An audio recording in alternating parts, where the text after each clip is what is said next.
ಸಮಾಜ ಸೇವೆ ಮಾಡಬೇಕು ಅನ್ನೋದು ಹಲವು ಸಹೃದಯ ಮನಸ್ಸಿನ ಆಸೆಯಾಗಿರುತ್ತದೆ. ಆದರೆ ಮನಸ್ಸಿರುವವರೆಲ್ಲರಿಗೂ ಕೂಡ ಅದನ್ನು ಮಾಡೋದಕ್ಕೆ ಸಾಧ್ಯವಾಗೋದಿಲ್ಲ. ಕಾರಣ ಆರ್ಥಿಕ ಸಮಸ್ಯೆಗಳು. ಆದರೆ ಕೆಲವೊಂದಷ್ಟು ಮಂದಿ ಮಾತ್ರ ತಮ್ಮ ಕಿಂಚಿತ್ತು ದುಡಿಮೆಯ ನಡುವೆಯೂ ಸಮಾಜಕ್ಕೊಂದಿಷ್ಟು ಕೊಡಬೇಕೆನ್ನುವ ತುಡಿತದಿಂದ ಕೆಲಸ ಮಾಡುತ್ತಾರೆ. ಅದಕ್ಕೆ ನಿದರ್ಶನ ಈ ಇಬ್ಬರು ಮಹಿಳೆಯರು. ಇವರಿಬ್ಬರೂ ಕೂಡ ದೈನಂದಿನ ಕಾಯಕದಲ್ಲೇ ತಮ್ಮ ಬದುಕಿನ ಆದಾಯವನ್ನ ಕಟ್ಟಿಕೊಳ್ಳುತ್ತಿದ್ದಾರೆ. ಅದರ ನಡುವೆ ಸಮಾಜಕ್ಕೆ ಏನಾದರೂ ಕೊಡಬೇಕೆಂಬ ತುಡಿತ ಇಟ್ಟುಕೊಂಡು ಆ ನೆಲೆಯಲ್ಲಿ ಕೂಡ ಕೆಲಸ ಮಾಡ್ತಿದ್ದಾರೆ.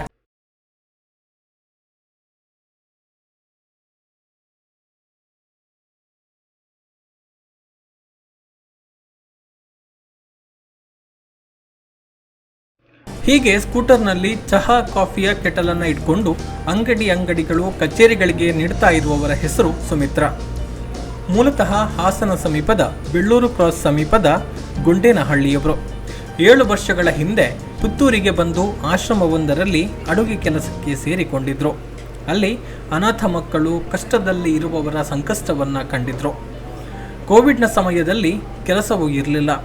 ಹೇಗಾದರೂ ದುಡಿಯಬೇಕು ಅಂತ ಅಂದುಕೊಂಡು ಚಹಾ ಮಾರಾಟದ ದಾರಿಯನ್ನು ಕಂಡುಕೊಂಡ್ರು. ಅಂದಿನಿಂದ ಆರಂಭಗೊಂಡ ಇವರ ಕಾಯಕ ಇಂದಿಗೂ ನಡೀತಾ ಇದೆ. ಮನೆಯಲ್ಲೇ ಚಹಾ, ಕಾಫಿ, ಕಷಾಯ ತಯಾರಿಸ್ತಾರೆ. ಬೆಳಗ್ಗೆ ಸಂಜೆ ವೇಳೆಗೆ ಪುತ್ತೂರಿನ ಅಂಗಡಿಗಳು, ಸರ್ಕಾರಿ ಕಚೇರಿಗಳಿಗೆ ಚಹಾ ಮಾರಾಟ ಮಾಡ್ತಾರೆ. ಸರ್, ನಾನಂದರೆ ಚಹಾ ಸೇಲ್ ಮಾಡ್ತಾಯಿದ್ದೀನಿ ಸರ್. ಹೌದು ಸರ್, ನಾನು ಚಹಾ ಸೇಲ್ ಮಾಡ್ತಾಯಿದ್ದೀನಿ.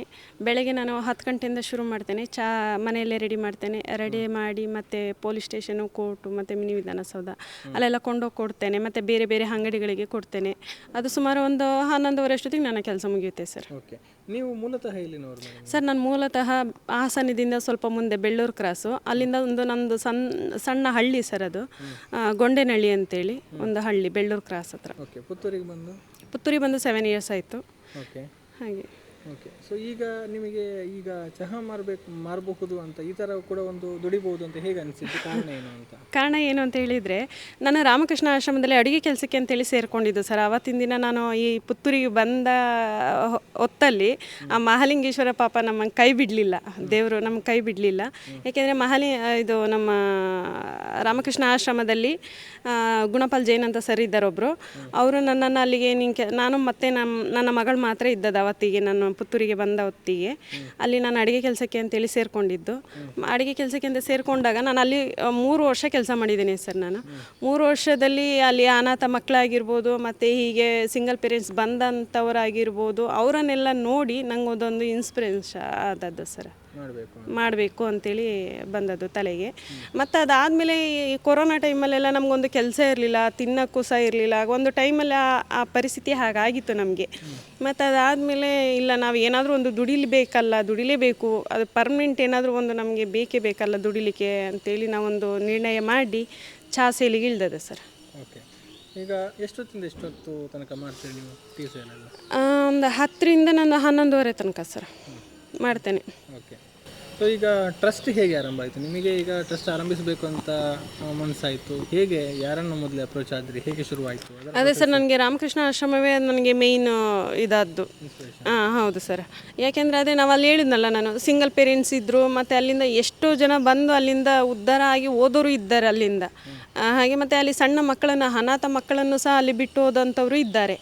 ಹಾಗಾಗಿ ನಮ್ಗೆ ಅದೊಂದು ತಲೆಗೆ ಬಂತು, ಯಾಕೆ ನಾವು ಇಂಥ ಬಡ ಮಕ್ಕಳಿಗೆ ಆಗಲಿ ಅಥವಾ ಬಡ ಪೇರೆಂಟ್ಸಿಗೆ ಆಗಲಿ ಎಷ್ಟೋ ಮಂದಿ ನಮ್ಮಲ್ಲಿ ಕ್ಯಾನ್ಸರಿಂದ ಬಳಲ್ತಿರಿರ್ಬೋದು, ಮತ್ತು ಡಯಾಲಿಸಿಸಿಂದ ಬಳಲ್ತಿರಿರ್ಬೋದು, ಯಾರೇ ಆಗಿರ್ಬೋದು, ಬಡ ಕುಟುಂಬರಾಗಿ ಯಾವುದೇ ಆಗಿರ್ಬೋದು, ಅವರಿಗೊಂದು ನಾವೀಗ ಗಟ್ಟಿಯಾಗಿದ್ದೇವೆ, ಅವರಿಗೊಂದು ನಾವೊಂದು ಊಟಕ್ಕೆ ಒಂದು ಮಾಡಿ ಕೊಡಬೇಕು ಅಂಥೇಳಿ ನಮ್ಮ ದುಡಿಮೆಯಲ್ಲೂ ಸಹ ಒಂದು ಭಾಗ ಅವರಿಗೊಂದು ತೆಗೆದಿಟ್ಟು ನಾವೊಂದು ಮಾಡ್ತಾಯಿದ್ದೇವೆ ಸರ್. ಓಕೆ, ಈಗ ಹಾಗೆ ಶುರು ಮಾಡಿದ್ರಿ, ಬೇರೆ ಬೇರೆ ಕಾರ್ಯಕ್ರಮಗಳನ್ನು ಮಾಡ್ತಾ ಇದ್ದೀರಿ, ನೀವೇ ಕಷ್ಟಪಟ್ಟು ದುಡಿತಾ ಇದ್ದೀರಿ, ಅದರ ಮಧ್ಯೆ ಈಗ ಕೊಡ್ತಾ ಇದ್ದೀರಿ. ಹೇಗೆ ಕಷ್ಟ ಆಗ್ತಾ ಇಲ್ವಾ ಅಂತ? ಕಷ್ಟ ಆಗ್ತದೆ ಸರ್. ಕಷ್ಟ ನಾವು ದುಡಿದ್ರೆ ತಾನೇ ಇನ್ನೊಬ್ಬರಿಗೆ ನಾವು ಸಹಾಯ ಮಾಡ್ಲಿಕ್ಕಾಗೋದು.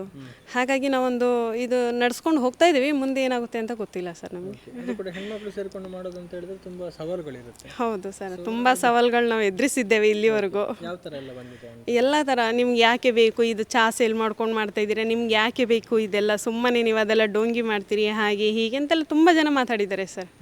ಆದರೂ ನಾವು ಅದನ್ನೊಂದು ಕಿವಿ ಮೇಲೆ ಹಾಕೊಳ್ದಲೆ ನಾವು ನಮ್ಮ ಕಷ್ಟ ನಾವು ಅಂದರೆ ನಾವು ದುಡಿತಾ ಇದ್ದೇವೆ, ನಾವು ಬಡವರಿಗೆಗೋಸ್ಕರನೇ ಮಾಡ್ತಾ ಇದ್ದೇವೆ, ನಾವು ಯಾಕೆ ಎದುರಬೇಕು, ನಾವೇನು ಕದ್ದು ತಿಂತಿಲ್ಲ ಅಥವಾ ಕಳ್ಳತನ ಮಾಡ್ತಿಲ್ಲ, ಬೇರೆ ಏನೋ ಒಂದು ಮಾಡ್ತಿಲ್ಲ, ನಾವು ದುಡ್ದು ತಿಂತಾ ಇರೋದು.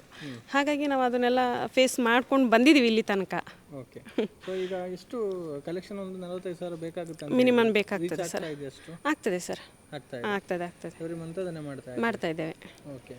ಈಗ ನೆಕ್ಸ್ಟಿಗೆ ಏನು ಪ್ರಾಜೆಕ್ಟ್ಸ್ ಇದೆ ನಿಮಗೆ? ನೆಕ್ಸ್ಟ್ ಅಂತ ಹೇಳಿದರೆ ಸರ್, ಅದೇ ಈಗ ನಾವೊಂದು ಶಾಲೆಗೆ ಪುಸ್ತಕ ವಿತರಣೆ ಸಹ ಮಾಡಿದ್ದೇವೆ. ಮತ್ತು ಈ ನಿನ್ನೆ ಒಂದು ಆಗಸ್ಟ್ 15 ಡ್ರಾಯಿಂಗ್ ಕಾಂಪಿಟೇಷನ್ ಸಹ ಇಟ್ಟಿದ್ವಿ, ಅದು ಸಹ ಆಯಿತು. ಮಕ್ಕಳಿಗೋಸ್ಕರನೇ ಎಲ್ಲ ಮಾಡ್ತಾ ಇರೋದು. ಮತ್ತು ನಮ್ಮ ಬಡ ಮಕ್ಕಳು, ನಮ್ಮ ಗೌರ್ಮೆಂಟ್ ಶಾಲೆಯಲ್ಲಿ ಓದುವಂಥ ಮಕ್ಕಳಿಗೆ ನಾವೊಂದು ಪ್ರೋತ್ಸಾಹ ಕೊಡ್ತಾ ಇದ್ದೇವೆ ಸರ್. ಹಾಗಾಗಿ ಮತ್ತು ಮುಂದಿನ ದಿನಗಳಲ್ಲಿ ಹೆಚ್ಚು ಇನ್ನೂ ಕಾರ್ಯಕ್ರಮಗಳನ್ನೆಲ್ಲ ನಾವು ಮಾಡ್ಕೋಬೇಕು ಅಂತ ಅಂದ್ಕೊಂಡಿದ್ದೀವಿ. ಅದು ಬಡವರಿಗೋಸ್ಕರನೇ ಇಟ್ಕೊಂಡಿದ್ದೇವೆ. ನೋಡಬೇಕು ಸರ್ ಮುಂದೆ ಏನಾಗುತ್ತೆ ಅಂತ ಗೊತ್ತಿಲ್ಲ. ಓಕೆ. ಇದಕ್ಕೆ ಬ್ಯಾಂಕ್ ಅಕೌಂಟ್ ಏನಾದರೂ ಮಾಡಿಸ್ಕೊಂಡಿದ್ದೀರಾ? ಹಾಂ ಸರ್, ಮಾಡಿಸಿದ್ದೀವಿ ಸರ್. ಹೌದು ಸರ್, ರಿಜಿಸ್ಟರ್ ಆಗಿದೆ ಸರ್. ನಮ್ಮ ದಾನಿಗಳಾಗಿರ್ಬೋದು, ನಮಗೆ ಪ್ರತಿ ತಿಂಗಳು ದಾನಿಗಳು ಸಹ ನಮಗೆ ಈಗ ಕೊಡ್ತಾ ಇದ್ದಾರೆ. ಯಾಕಂದರೆ ನಮ್ಮ ಸ್ಟೇಷನ್ ಕಡೆಯಿಂದ, ಪೊಲೀಸ್ ಸ್ಟೇಷನ್, ನಮ್ಮ ಪುತ್ತೂರಿನ ನಗರ ಠಾಣೆ ಆಗಿರ್ಬೋದು, ಟ್ರಾಫಿಕ್ ಠಾಣೆ ಆಗಿರ್ಬೋದು, ಯಾವುದೇ ಆಗಿರ್ಬೋದು, ನಮ್ಮ ಕೋರ್ಟಿಂದನೂ ಆಗಿರ್ಬೋದು, ಮತ್ತು ನಮ್ಮದು ಸರ್ಕಾರಿ ನಮ್ಮ ಏನಿದೆ ಅಲ್ಲಿಂದನೂ ನಮಗೆ ದಾನಿಗಳಿದ್ದಾರೆ. ಪ್ರತಿ ತಿಂಗಳು ಅವರ ಕೈಲಾದಷ್ಟು, ಅವರ ದುಡಿಮೆಯಲ್ಲಿ ಅವರ ಕೈಲಾದಷ್ಟು ನಾವು ಈ ಥರ ಮಾಡ್ತಾಯಿದ್ದೀವಿ ಅಂತೇಳಿ ಪ್ರೋತ್ಸಾಹ ಕೊಟ್ಟವರು ಇದ್ದಾರೆ. ಸುಮಂಗಲ ಶಣ ಆಗಿರ್ಬೋದು, ಮತ್ತು ನಮ್ಮ ಸ್ಕರಿಯ ಸರ್ ಆಗಿರ್ಬೋದು, ಬೇರೆ ಎಲ್ಲರೂ, ಕೆಲವೊಂದು ಜನಗಳಿಗೆ ನಮಗೆ ಹೆಸರು ಗೊತ್ತಿಲ್ಲ, ಬಟ್ ಆದರೂ ಅವರೆಲ್ಲ ನಮಗೆ ಪ್ರೋತ್ಸಾಹ ಕೊಡ್ತಿದ್ದಾರೆ. ಪ್ರತಿ ತಿಂಗಳು ಕೊಡ್ತಿದ್ದಾರೆ. ಈಗಲೇ ಅದು ನಮಗೊಂದು ಮುಂದುವರಿಸ್ಕೊಂಡು ಹೋಗಲಿಕ್ಕೆ ಇನ್ನೂ ಮುಂದೆ ಪ್ರೋತ್ಸಾಹ ಕೊಡಬೇಕು ಅಂತ ಅವರಲ್ಲಿ ಕೇಳ್ಕೊತೇವೆ. ಇವರ ಜೊತೆಗಿರುವ ಇನ್ನೋರ್ವ ಮಹಿಳೆಯ ಹೆಸರು ಕಾವ್ಯ. ಇವರು ಮೂಲತಃ ಶಿವಮೊಗ್ಗ ಜಿಲ್ಲೆಯವರು. ಉಕ್ಕಿರಡ್ಕದ ಶಿವಶಂಕರ ಶರ್ಮಾ ಅವರನ್ನ ವರಿಸಿದ ಬಳಿಕ ಇಲ್ಲೇ ನೆಲೆಸಿದ್ದಾರೆ. ಶಿವಶಂಕರ ಶರ್ಮಾ ಅವರು ಬೆಟ್ಟಂಪಾಡಿಯ ರೇಂಜದಲ್ಲಿ ಹೋಳಿಗೆ ತಯಾರಿಕಾ ಉದ್ಯಮ ನಡೆಸ್ತಾ ಇದ್ದಾರೆ. ಕಾವ್ಯ ಅವರು ಬೆಳಗ್ಗೆ ತಮ್ಮ ಪತಿಯ ಕೆಲಸಕ್ಕೆ ಸಹಾಯ ಮಾಡಿ ಹೋಳಿಗೆ ತಯಾರಾದ ಬಳಿಕ ಸುಮಾರು 11 ಗಂಟೆಯವರೆಗೆ ಹೋಳಿಗೆಗಳನ್ನು ಅಂಗಡಿ ಮಳಿಗೆಗಳಿಗೆ ತಲುಪಿಸುವ ಕೆಲಸವನ್ನು ಮಾಡುತ್ತಿದ್ದಾರೆ. ಈಗ ನಮ್ಮ ಹಸ್ಬೆಂಡು ಹೋಳಿಗೆ ಮಾಡ್ತಾರೆ, ಅದ್ರ ಜೊತೆಗೆ ನಮ್ಮದು ಟ್ರಸ್ಟ್ ಕೂಡ ಇದೆ ಸರ್. ಓಕೆ. ಸೊ ಅಂದರೆ ನೀವೇನು ಮಾಡ್ತೀರಿ? ನಾನು ಮಾರ್ನಿಂಗು 8:30 11 o'clock ತನಕ ಹೋಳಿಗೆನ ಸೇಲಿಂಗಿಗೆ ತೊಗೊಂಡೋಗ್ತೀನಿ. ಅದರ ನಂತರ ನಮ್ಮದು ಟ್ರಸ್ಟಿನ ಕೆಲಸಕ್ಕೆ ಹೋಗ್ತೀನಿ, ಫೀಲ್ಡ್ ವರ್ಕ್ ಇರುತ್ತೆ ಅದರಲ್ಲಿ. ಹಾಗೆ ಅದನ್ನು ಕೆಲಸ ಅಂತ ಹೋಗ್ತಿದ್ದೀನಿ ಸರ್. ಸೊ ಎಲ್ಲಿಗೆಲ್ಲ ಹೋಗ್ತೀವಿ, ಎಲ್ಲೆಲ್ಲ ಸೇಲ್ ಮಾಡ್ತೀರಿ ನೀವು? ನಾವು ಈಗ ಇಲ್ಲಿ ನಮ್ಮದು ಸುಬ್ರಹ್ಮಣ್ಯ ತನಕನೂ ಕೊಡ್ತೀರಿ ನಾವು. ಕೆಲವೊಂದು ಪರ್ಟಿಕ್ಯುಲರ್ ಅಂಗಡಿಗಳೆಲ್ಲ ಇದ್ದಾವೆ, ಅದಕ್ಕೆ ಆಯಮ್ ಕೊಡ್ತೀರಿ. ಮತ್ತು ಮದುವೆ ಈ ಥರ ಫಂಕ್ಷನ್ಗಳಿಗೆಲ್ಲ ಕಡೆನೂ ಕೊಡ್ತಾಯಿರ್ತೀವಿ. ಹಾಗೆ ಕೊಡ್ತೀವಿ. ಹಾಂ. ಓಕೆ. ಸೊ ಈ ಥರ ಟ್ರಸ್ಟ್ ಒಂದು ಮಾಡಬೇಕಂತ ನಿಮ್ಗೆ ಅನಿಸಿದ್ದು ಯಾವಾಗ, ಮತ್ತು ಯಾವಾಗ ಶುರು ಮಾಡಿದ್ರಿ ಅಂತ? ಟ್ರಸ್ಟ್ ಮಾಡೋಕ್ಕೆ ಶುರು ಮಾಡಿರೋದಂದರೆ ನನ್ನ ಫ್ರೆಂಡ್ ಒಬ್ಬರು ಸುಮಿತ್ರಾ ಅಂತ ಇದ್ದಾರೆ, ಅವರಿವರು. ಅವರು ಬಂದು ಮೊದಲೇ ರಾಮಕೃಷ್ಣ ಆಶ್ರಮದಲ್ಲಿ ಕೆಲಸ ಮಾಡ್ಕೊಂಡಿದ್ರು. ಅವರು ಆಶ್ರಮದಲ್ಲಿ ಕೆಲವೊಂದು ಕಷ್ಟ ಸುಖ ಎಲ್ಲ ನೋಡಿದರು. ಹಾಗೆ ಅಲ್ಲಿರೋ ಅದನ್ನೆಲ್ಲ ನೋಡಿಬಿಟ್ಟು ಅವ್ರು ನನ್ನ ಹತ್ರ ಹೇಳ್ತಿದ್ರು, ಯಾಕೆ ನಾವು ಕೂಡ ಒಂದು ಈ ಥರ ಟ್ರಸ್ಟ್ ಅಂತ ಮಾಡಿ ಒಂದು ಬಡವರಿಗೊಂದು ಊಟಕ್ಕೊಂದು ಸಹಾಯ ಮಾಡಿಕೊಡ್ಬಾರ್ದು. ಎಷ್ಟೋ ಜನ ಮಕ್ಕಳನ್ನು ಕೆಲವರು ಬಿಟ್ಟು ಹೋಗಿರೋರು ಇರ್ತಾರೆ. ನಾವು ಆಶ್ರಮ ಮಾಡೋಷ್ಟು ದೊಡ್ಡದಿಲ್ಲ ಇರ್ಬೋದು, ಒಂದು ಕಲೆಕ್ಷನ್ ಮುಖಾಂತರ ಒಂದು ದಿನದ ಊಟಕ್ಕೆ ನಾವು ಸಹಾಯ ಮಾಡಿಕೊಡ್ಬೋದಲ್ಲ ಅಂತ ನನ್ನ ಹತ್ರ ಕೇಳಿದರು. ಸರಿ ಮೇಡಮ್, ನಿಮ್ಗೆ ಅದ್ರ ಟ್ರಸ್ಟಿನ ಬಗ್ಗೆ ಎಲ್ಲ ನಿಮ್ಗೆ ಹೆಚ್ಚು ಗೊತ್ತಿದೆ, ನನಗೆ ಹೆಚ್ಚು ಗೊತ್ತಿಲ್ಲ, ನೀವು ಮಾಡೋದಾದರೆ ನಾನು ನಿಮ್ಮ ಜೊತೆ ನಾನು ಕೈ ಜೋಡಿಸ್ತೀನಿ ಅಂತ ಹೇಳಿದೆ ಅವರಿಗೆ. ಆವತ್ತಿಂದ ನಾವು ಇವಾಗ ಶುರು ಮಾಡಿ 1 ವರ್ಷ 4 ತಿಂಗಳಾಗ್ತಾ ಬಂತು ಸರ್. ಇಲ್ಲಿ ತನಕನೂ ಚೆನ್ನಾಗೇ ನಾನು ಮಾಡಿಸ್ಕೊಂಡು ನಡ್ಕೊಂಡು ಹೋಗ್ತಾ ಇದೆ ಅದು ಟ್ರಸ್ಟ್. ಓಕೆ. ಏನೆಲ್ಲ ಕಾರ್ಯಕ್ರಮಗಳನ್ನು ಮಾಡ್ತಾ ಇದ್ದೀವಿ? ನಿಮ್ಮ ಟ್ರಸ್ಟಿದ ಹೆಸರು? ನಮ್ಮ ಟ್ರಸ್ಟ್ ಹೆಸರು ಬಂದು ಸ್ಪಂದನ ಸಹಾಯ ನಿಧಿ ಸೇವಾ ಟ್ರಸ್ಟ್ ಅಂತ. ಓಕೆ. ಅದರಲ್ಲಿ ನಾವು ಇವತ್ತಿಗೆ ಸುಮಾರು ಏನಿಲ್ಲ ಅಂದರೆ ಒಂದು 6-7 ಕಾರ್ಯಕ್ರಮಗಳನ್ನು ಮಾಡ್ಕೊಂಡು ಬಂದಿರೋ 1 ವರ್ಷದೊಳಗೆ.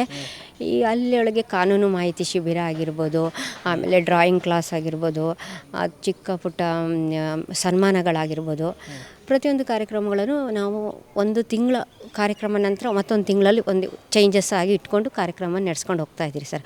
ನಮ್ಮಲ್ಲಿ ಶುರುವಿಗೆ ಒಂದು 7-8 ಜನ ಪೇಷಂಟ್ ಇದ್ದರು, ಈಗ 26 ಜನ ಪೇಷಂಟ್ ಆಗಿದ್ದಾರೆ.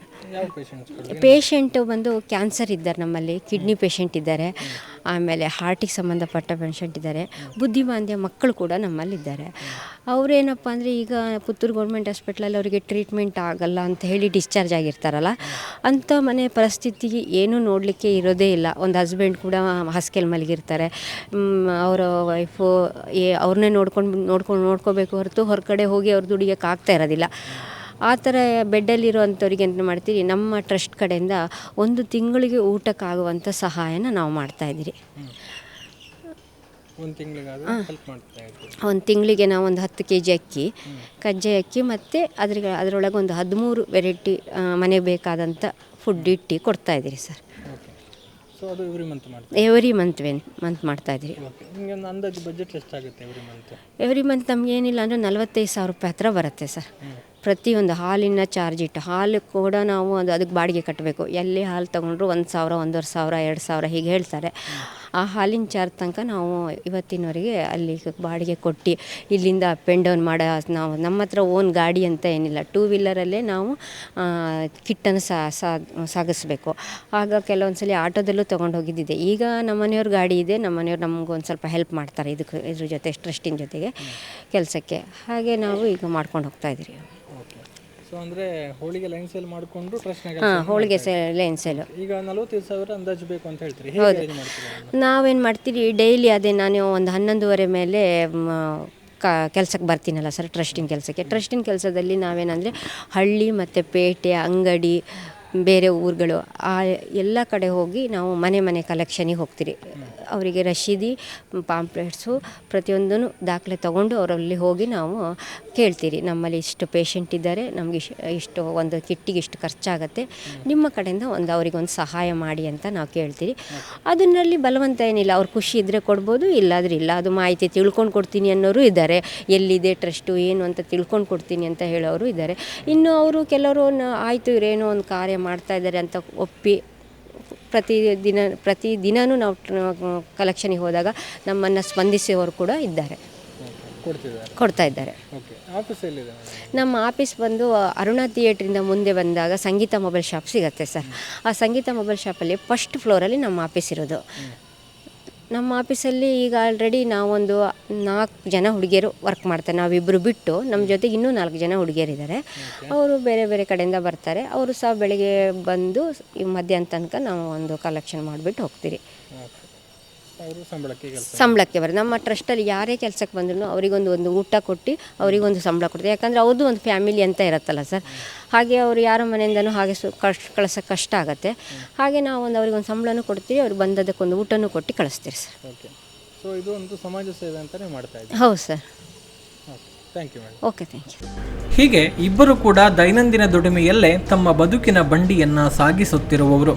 ಇಷ್ಟರ ನಡುವೆಯೂ ಇವರು ಸಮಾಜಕ್ಕೆ ಏನಾದರೂ ಸೇವೆ ಮಾಡಬೇಕು ಎಂಬ ತುಡಿತ ಇಟ್ಟುಕೊಂಡವರು. ಅದಕ್ಕಾಗಿ ಇವರು ಕಂಡುಕೊಂಡ ವೇದಿಕೆ ಟ್ರಸ್ಟ್ ಸ್ಥಾಪನೆ. ಸ್ಪಂದನ ಸಹಾಯ ನಿಧಿ ಸೇವಾ ಟ್ರಸ್ಟ್ ರಿಜಿಸ್ಟರ್ಡ್ ಎನ್ನುವ ಸಂಸ್ಥೆಯನ್ನು ರಚಿಸಿಕೊಂಡಿದ್ದು, ಈ ಮೂಲಕ ಸಮಾಜದ ಅಶಕ್ತರು, ರೋಗ ಪೀಡಿತರು, ವಿದ್ಯಾರ್ಥಿಗಳಿಗೆ ನೆರವಾಗುವ ಕೆಲಸ ಮಾಡುತ್ತಿದ್ದಾರೆ. ತಮ್ಮ ದೈನಂದಿನ ಕಾಯಕವನ್ನು ಮುಗಿಸಿಕೊಂಡು ದಾನಿಗಳ ಬಳಿಗೆ ಆರ್ಥಿಕ ನೆರವು ಯಾಚಿಸುತ್ತಾ ಹೋಗುತ್ತಾರೆ. ವರ್ಷದ ಹಿಂದೆ ಈ ಟ್ರಸ್ಟ್ ನೋಂದಣಿಯಾಗಿದ್ದು, ಪುತ್ತೂರಿನ ಮುಖ್ಯ ರಸ್ತೆಯಲ್ಲಿರುವ ಸಿಟಿ ಸೆಂಟರ್ ಕಮರ್ಷಿಯಲ್ ಕಾಂಪ್ಲೆಕ್ಸ್ನಲ್ಲಿ ಕಚೇರಿ ಕಾರ್ಯಾಚರಿಸ್ತಾ ಇದೆ. ನೆರವಿನ ಹಸ್ತ ಯೋಜನೆಯಲ್ಲಿ ಈವರೆಗೆ ಸುಮಾರು 6-7 ಕಾರ್ಯಕ್ರಮಗಳನ್ನು ಮಾಡಿದ್ದಾರೆ. ಪ್ರತಿ ತಿಂಗಳು ಸುಮಾರು 45,000 ರೂಪಾಯಿ ಮೊತ್ತದ ಸಹಾಯ ಕಾರ್ಯವನ್ನು ಮಾಡ್ತಾ ಇದ್ದಾರೆ. ಇವರ ಕಾರ್ಯಕ್ಕೆ ಮನೆಯವರ ಸಹಕಾರವೂ ಇದೆ. ಅದೇ ಈಗ ಸ್ವಲ್ಪ ಸೀಸನು ಸ್ವಲ್ಪ ಕಡಿಮೆ ಇದೆ. ಒಳ್ಳೆ ಸೀಸನಲ್ಲಿ ಮದುವೆ ಫಂಕ್ಷನ್ ಎಲ್ಲ ಇದ್ದರೆ ಒಳ್ಳೆ ಸೇಲ್ಸ್ ಇರುತ್ತದೆ. ಈಗ ನಾವು 5 ವರ್ಷ ಆಯಿತು ಇದು ಸ್ಟಾರ್ಟ್ ಮಾಡಿ. 5 ವರ್ಷದಲ್ಲಿ ಈ ವರ್ಷ ಸ್ವಲ್ಪ ತುಂಬ ವ್ಯಾಪಾರ ಡಲ್ ಇದೆ. ಇಲ್ಲಿ ನಮ್ಮ ದಕ್ಷಿಣ ಕನ್ನಡದಲ್ಲಿ ಆಟಿ ಅಂತ ಇದೆಯಲ್ಲ, ಹಾಗೆ ಅದರಿಂದಾಗಿ ಸ್ವಲ್ಪ ಅದರ ಎಫೆಕ್ಟು ಬಂದಿದೆ. ಹಾಗೆ ಈ ವರ್ಷ ಸ್ವಲ್ಪ ಕಮ್ಮಿ ಇದೆ. ಈಗ ಸಮಾಜ ಸೇವೆ ಬಗ್ಗೆ ಏನು ಹೇಳ್ತೀರಾ?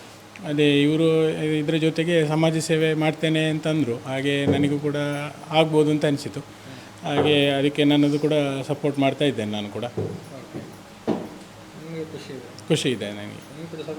ಹೌದು, ನಾನು ಕೂಡ ಸಪೋರ್ಟ್ ಮಾಡ್ತಾ ಇದ್ದೇನೆ. ಅಂದರೆ ನಾನು ಫೀಲ್ಡಿಗೆಲ್ಲ ಹೋಗೋದಿಲ್ಲ. ಅವರ ಕಾರ್ಯಕ್ರಮ ಕಿಟ್ಟು ವಿತರಣೆಯ ಕಾರ್ಯಕ್ರಮದಲ್ಲಿ ನಾನು ಕೂಡ ಇರ್ತೇನೆ. ಹೌದು, ನಾನು ಕೂಡ ಸಪೋರ್ಟ್ ಮಾಡ್ತಾ ಇದ್ದೇನೆ. ಇದು ಇಬ್ಬರು ಮಹಿಳೆಯರು ತಮ್ಮ ದುಡಿಮೆಯ ನಡುವೆಯೂ ಸಮಾಜಕ್ಕೇನಾದರೂ ಕೊಡಬೇಕು ಅಂತ ಕಷ್ಟಪಡ್ತಾ ಇರುವ ಹಿಂದಿನ ಕತೆ.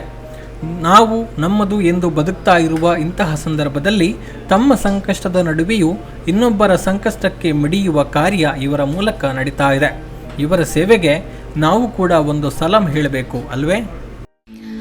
ಮಾನ್ಯ ಪೋಷಕರೇ, ಪರಿಣಾಮಕಾರಿ ಮಿಷನ್ ಇಂದ್ರಧನುಷ್ 5.0 ಅಭಿಯಾನ ದಕ್ಷಿಣ ಕನ್ನಡ ಜಿಲ್ಲೆಯಾದ್ಯಂತ 2023 ಆಗಸ್ಟ್ ತಿಂಗಳ 7ರಿಂದ 12ರವರೆಗೆ, 2023 ಸೆಪ್ಟೆಂಬರ್ ತಿಂಗಳ 11ರಿಂದ 16ರವರೆಗೆ ಮತ್ತು 2023 ಅಕ್ಟೋಬರ್ ತಿಂಗಳ 9ರಿಂದ 14ರವರೆಗೆ ನಡೆಯಲಿದೆ. ಎಲ್ಲ ಸರ್ಕಾರಿ ಆರೋಗ್ಯ ಕೇಂದ್ರ, ಉಪಕೇಂದ್ರ ಹಾಗೂ ಅಂಗನವಾಡಿಗಳಲ್ಲಿ ಲಸಿಕೆಯನ್ನ ಉಚಿತವಾಗಿ ನೀಡಲಾಗುವುದು. ಆದುದರಿಂದ ತಪ್ಪಿದ ಪ್ರತಿ ಡೋಸ್ ಲಸಿಕೆ ತೆಗೆದುಕೊಳ್ಳಲಾಗಿದೆ ಎಂದು ಖಚಿತಪಡಿಸಿಕೊಳ್ಳಿ. ನಿಮ್ಮ ಮಗುವನ್ನ ರೋಗಗಳಿಂದ ದೂರವಿಡಲು ಇಂದೇ ನಿಮ್ಮ ಮಗುವಿನ ಲಸಿಕೆಯನ್ನ ಪೂರ್ಣಗೊಳಿಸಿ ದಡರ ರುಬೆಲ್ಲಾ ನಿರ್ಮೂಲನೆಗೆ ನಮ್ಮೊಂದಿಗೆ ಕೈಜೋಡಿಸಿ. ಪ್ರಕಟಣೆ ರಾಷ್ಟ್ರೀಯ ಆರೋಗ್ಯ ಅಭಿಯಾನ, ಜಿಲ್ಲಾ ಆರೋಗ್ಯ ಮತ್ತು ಕುಟುಂಬ ಕಲ್ಯಾಣ ಇಲಾಖೆ, ದಕ್ಷಿಣ ಕನ್ನಡ ಜಿಲ್ಲೆ. ಸುದ್ದಿ ಚಾನಲ್, ಕ್ಷಣ ಕ್ಷಣದ ಸುದ್ದಿಗಾಗಿ.